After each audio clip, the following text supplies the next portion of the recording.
everybody. Hey man, it's great to be back. I loved it over in Vietnam, Laos, and Thailand. However, 3 weeks is a long time to be moving from one place to another. So that airplane ride both ways was pretty brutal. You're in the air for like 18 hours on a crampy seat in coach.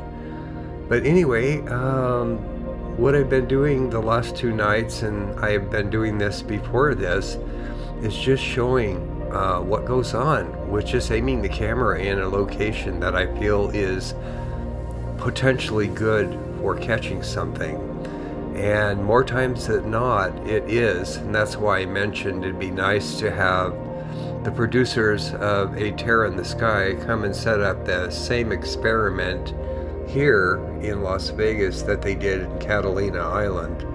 But anyway, you guys enjoy this. I'm going to keep on going, man, and I think it's just going to get better from here.